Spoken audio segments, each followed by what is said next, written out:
Welcome to Tough Crowd. Oh, my voice sounded pretty good there for a second. Michael Jackson converted to Islam today. Now, that's not fair to all the guys who were looking forward to raping him in jail. Now he's untouchable. Well, good move if that's why he did it. And anyway, he's not Islamic. Who's he kidding? The way he's behaved with those young boys? It's obviously Catholic priest. Now listen. John Hinckley. Let's talk about John Hinckley, the guy that shot Reagan for Jodie Foster, remember? He's gotten permission for unsupervised travel, even in the Washington, D.C. area. John Hinckley, congratulations. You've changed. You're not like you were, are you? You don't mind being unnoticed and unwanted by beautiful, unattainable women, right, John? Forget it. Sit home, rent a DVD, John. Maybe a De Niro movie. Maybe Taxi Driver. I don't know no Iris. You talking to me? There's nobody else here. There's nobody else there. So they must be talking to you, Big John. The voice is real, John. It's telling you to make yourself noticed again like last time.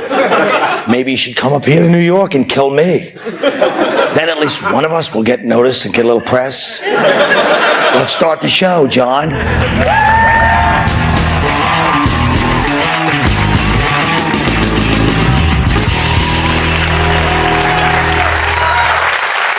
Holy mother. So first off, Michael Jackson converted to Islam last night, the day before he was formally charged with child molestation. What do you think, Artie? Well, I think you hit the nail on the head there, Colin. It doesn't make any sense. Why wouldn't he convert to Catholicism, where banging kids is perfectly fine? I know why he converted. It's easier to hold down a kid who's been fasting for a month.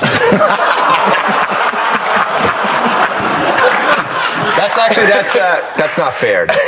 It's not fair. It's not, and also in Islam specifically, there's no during Ramadan. It says it in the Quran. I wouldn't make that up. Ever try to get spooge out of a prayer rug?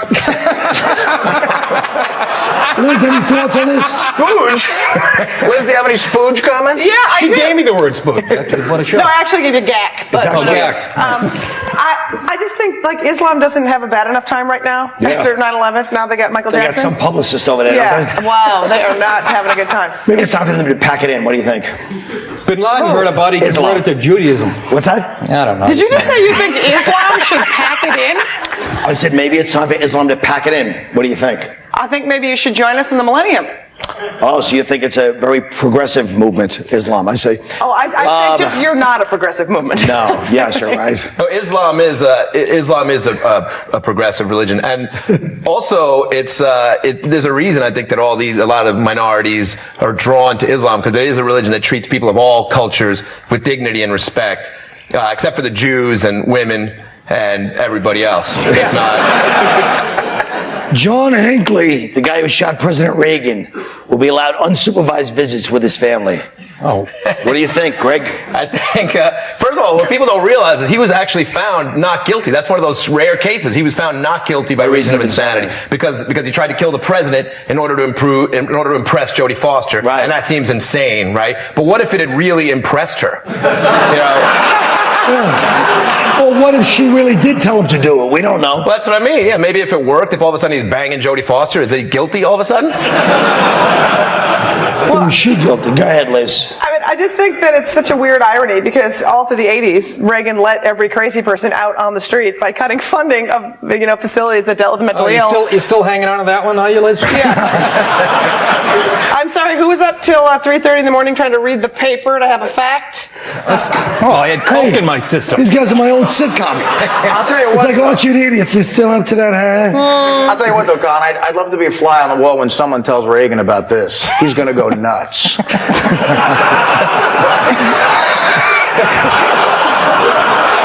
You know, they let him. He's actually had like 200 supervised visits already. 200 trips out, not overnight. But they've taken him bowling and to movie theater. Don't you think that once you shoot the president, no more bowling for you? Or maybe only bowling for you. Yeah. Just bowling. I mean, the guy was just trying to get laid with a hot actress. I can relate to that, you know. I mean, to tell you the truth, if things keep going the way they're going for me, I'm thinking about to impress Hillary Duff. And you know what else, Colin? Hillary Duff has that sweater. I knew I wasn't going to make it anyway, so just as well. I knew I wouldn't last with this sweater without abuse. Hillary Duff used to have that sweater until this morning when Colin snuck out. Oh, Liz. I was saying about poor Hillary Duff. No, I think it's She's Colin. on- Colin, why would you want to bang an 8-year-old? She'd probably be happy. She's on tour right now. We're giving her free publicity. Yeah. Everybody's watching the show. Probably go buy tickets to a show. That's right. What's she 600, on tour 600 doing? tickets sold. What does she do? She sings. What? She's got a hit song. What is it, everybody? Don't pretend like you don't I know honestly Hillary. don't. Yes, you do. Do you want to hear the song? I have a gambling addiction. All I watch is football and college hoops. I know who Hillary Duff is. No. I know who she is. I didn't know she had a singing career. She has a Isn't big hit the girl song, which I from was the trying to TV get the show on crowd. the kids channel. Do you want me to get the crowd to sing the song or not? Crowd, look, I know it's embarrassing. We won't put the camera. Don't put the camera on them, or they won't do it. Just give us anybody that knows the opening of a song or the refrain or whatever the hell it is, please. So yesterday. What is it? So yesterday. Oh, you look at that.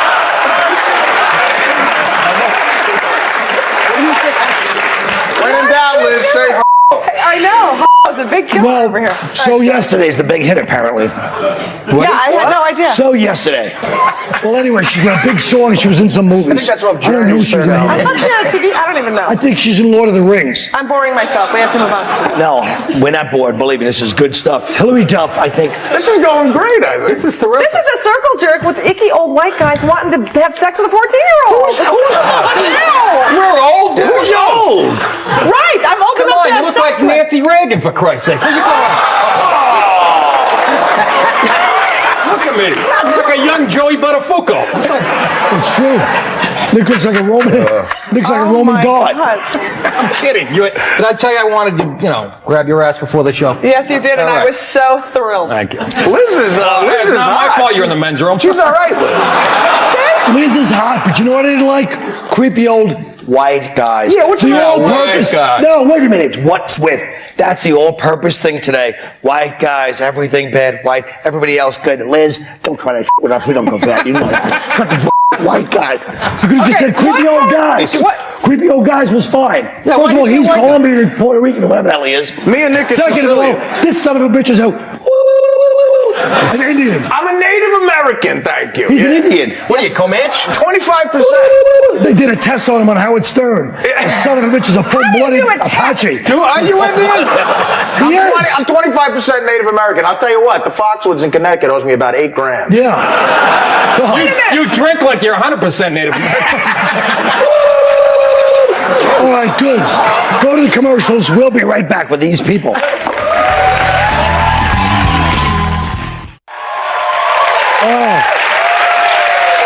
That was very good.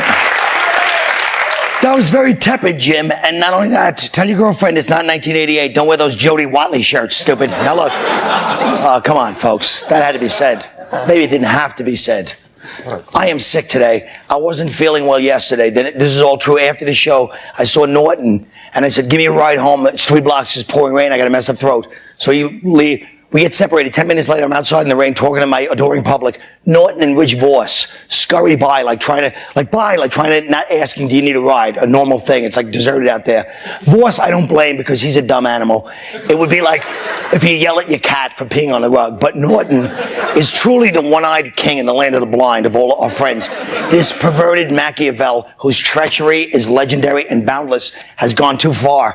I had to run and catch them, get into the car, and then make them drop me off. I'm sitting in the back of Voss. He's the only one with a Mercedes hatchback. It's like 30 years old. He had dental surgery. This is all true. He hands me 4 of his teeth. I'm sitting back there with these 4 commandment-sized stone tablets. Norton and Voss are up front prattling, 2 mediocre minds battling wits. It was a nightmare. Now, we're going to Baghdad in about 8 or 9 days. Laurie Kilmartin's going with us. And so here's what I was going to do, because Norton really pissed me off last night with his treachery. And so I got these flyers. I'm just going to be flinging them out of the helicopters as we pass over the Sunni Triangle. So just everywhere I go, just throw them around. It says, enemy of Islam, Muhammad is awful, and it's Jim. But that's 8 days from now. I got plenty of copies, don't worry. In the meantime, if you people want to, I don't know if you live in an Arab area, you might want to throw them out, Just please, whatever you want to do with these things, because that son of a bitch, I've had it with him. All right. Florida Governor Jeb Bush is fighting opposition from separation of church and state organizations to his plan to create a Christian prison. Okay? Now, what do you guys think of this? Regular prisons don't work, so is it worth a try? Greg? Maybe, but why does it have to be a Christian prison? Maybe if it was a Jewish prison, it would work better. If we tried to convert all these guys to like Hasidic Judaism, then they'd have the curly cues and stuff. They'd be easy to identify in the outside world. No crime on Fridays. It's true. I love a Jewish prison. Next time I get arrested, I demand to go to a Jewish prison because I'm pretty sure I could run the cigarette trade in a Jewish prison. I would run things over there. I was in LA County for a week. It didn't go well. Were you really? Yeah. You were there for a week, huh? I was there for a full Were week. you already on Mad TV, so the brothers knew who you were or no? Yeah, apparently it's illegal in LA to take a swing at a cop with a gram of coke on you. So you were stuck in there for a week? Why don't you tell us some stories? There wasn't a lot of Jewish people there. I wasn't next to Jerry Bruckheimer in Cell A. No. Well, sometimes an irrational belief in Jesus seems to help these guys. Well, I think it's also like the Michael Jackson Islam thing. When you become like a born-again Christian in this prison, that's one place you won't get raped, I mean, I'm sure that has a lot to do with it. A lot of guys they said people are fighting to get in. They didn't all just convert. They're like, I don't want to be here, man, What's his lawyer's name? Barry Lynn. He's got a problem with it. Why doesn't he go to the cell, and tell the 300-pound rapist Muslim that he can't wear a skull cap if he's... Why is he upset about religion in the You've prison? watched too much Oz. There's no 300-pound I don't watch Oz. Muslim Now listen to me. rapist. Oh, there aren't? There's no There's in good 300-pound shape. rape? Huh? Shh. Let's talk to Artie. Did you get raped in jail? Were you a bitch? I got sold for a pack of Newports to a guy who wasn't gay. To a guy who wasn't gay. Now let me ask you this, Artie. You go in there, they're like, what happens? You stand there first, they're just seeing this white kid. Well, they're like, what's first up? Yo, that's you from Mad TV. Yeah, like anybody recognizes you from Mad TV. And a better chance to recognize from my high school. Isn't Mad TV prison? No, but So what happened? You're in jail. No, I was in jail. The first thing they do is they do that ass check. Literally, I was bent over, Bloods and Crips, and I'm getting my ass checked. Really? That's not good for your self-esteem. No. To be next to a Crip naked. Or your ass? What'd they find? They found a supersod and provolone sandwich that I had it up there. I found a tricycle with 20 wheels when I was 5. All right. I knew I'd say supersod this episode. I thought it was very nice. Thank you very much. Now listen, we're moving on to this. Experts are recommending a new morning after contraceptive pill called Plan B to be made available over the counter. What do you think, Liz? I think it's great. In fact, I think that Nick is probably going to be in the works to get the morning after pill roofie mixed together, so you can just shove it down her throat all at once. Oh, that's tough. Drug her. That's my joke. Yes. In my case, the next day, a chick doesn't need a pill to kill. A chick doesn't need a pill to kill the baby. She needs a pill to kill the memory of banging me. Yeah, what we need is a pill that makes a woman disappear the minute after. Yeah, who needs If a I morning had sex with you, I'd buy that pill. That's it. I wouldn't sleep well, with then- you for practice. And they say to keep it in the medicine cabinet to just in case to have one of them. Which that's great because if you're over a girl's house, you always check the medicine cabinet anyway. And if you see like the 12-pack, you're like, I'm in. Movies drag, commercials don't. I really am finished. We'll be right back.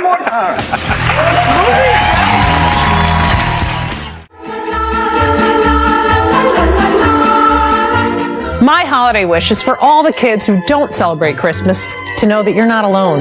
Yes, the Christians always try to include us in their holiday cheer, saying the obligatory Happy Hanukkah after it's been over for 2 weeks, and putting up little paper menorahs along with their Santas and reindeer. It's hard having to explain that there really is no such thing as a Hanukkah bush, that you don't make a wish and blow out the candles on the menorah, and that yes, Jews celebrate Thanksgiving. When people ask you what Jews do on Christmas, just tell them we watch movies and eat Chinese food. We don't feel left out because we're very happy staying at home and having quality time with our families while we run the media and count all of our money. Happy holidays!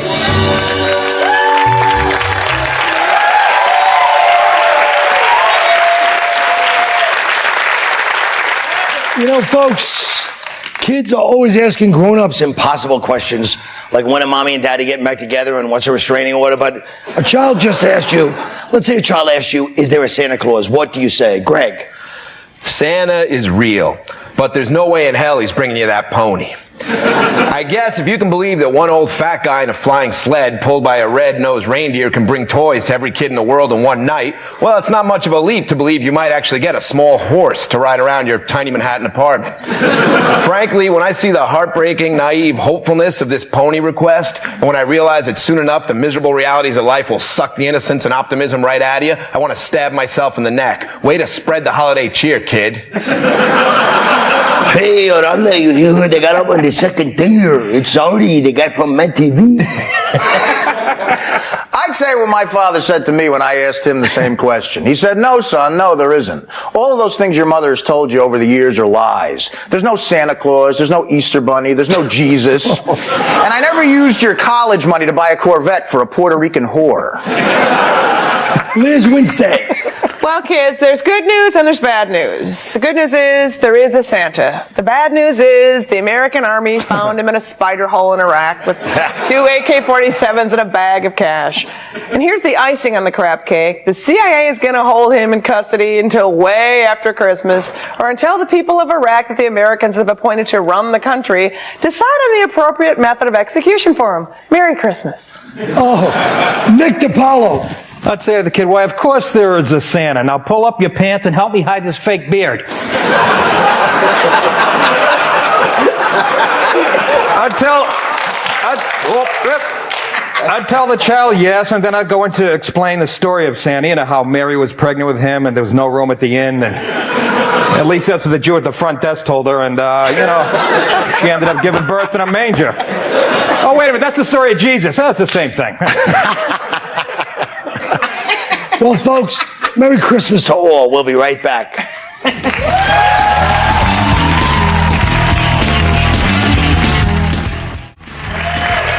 Back when I was coming up, you'd always see those network holiday specials from people the likes of Andy Williams and Bob Hope.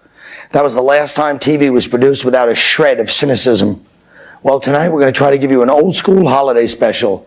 Let's see if for once in our awful lives we can get through 3 minutes without our usual contempt or jaded sarcasm. Comedy Central presents A Very Tough Christmas with your host, Colin Quinn. Joy to the world, the Lord is come. Let earth receive her King. Let every heart prepare him room, and heaven and nature sing, and heaven and nature sing, and heaven and nature sing. Oh, folks, Merry Christmas. They had one line, and they couldn't do it. Merry Christmas, boss. Stupid ass. All right. Merry Christmas. We've got so much planned during this special time of year. You know, I'm reminded of a story, actually, that, Jingle bells, jingle all the way. Hey, what's wrong, you guys? You're supposed to be rehearsing for a big Christmas special. Colin, we're tired. We've been rehearsing all day. Yeah, my bells are completely jingled. Well, get yourselves together, boys. I want you to be tuned and ready for a big closing number. Well, I mean, come on, we'll try. Come on, Jim. Let's go rehearse. Okay, I want to meet this round John Virgin guy you've been talking about. Heavens. Now here are two world-class entertainers, and my good friends, please welcome Mr. Nick Paolo and Mr. Greg Giraldo. Hi, guys. Hello, boys. You're looking quite festive. We sure are. There are only two groups who like this time of year more than me. The kids and the credit card companies. Yes, and the way your wife spends is going to be a banner year for Visa. Tell me about it. I finally got all my shopping done this year. You know what the hardest thing to find was? A parking space. Oh, you guys are too much. Now give me one more holiday miracle and make yourselves disappear. Greg and Nick, everybody. Oh, what a wonderful night. We had some laughs, we had some cheer, but now it's time to say goodnight. But I wouldn't leave you without a song. The holiday spirit is in the air and it's in our hearts. I guess you could say this is the first Noel.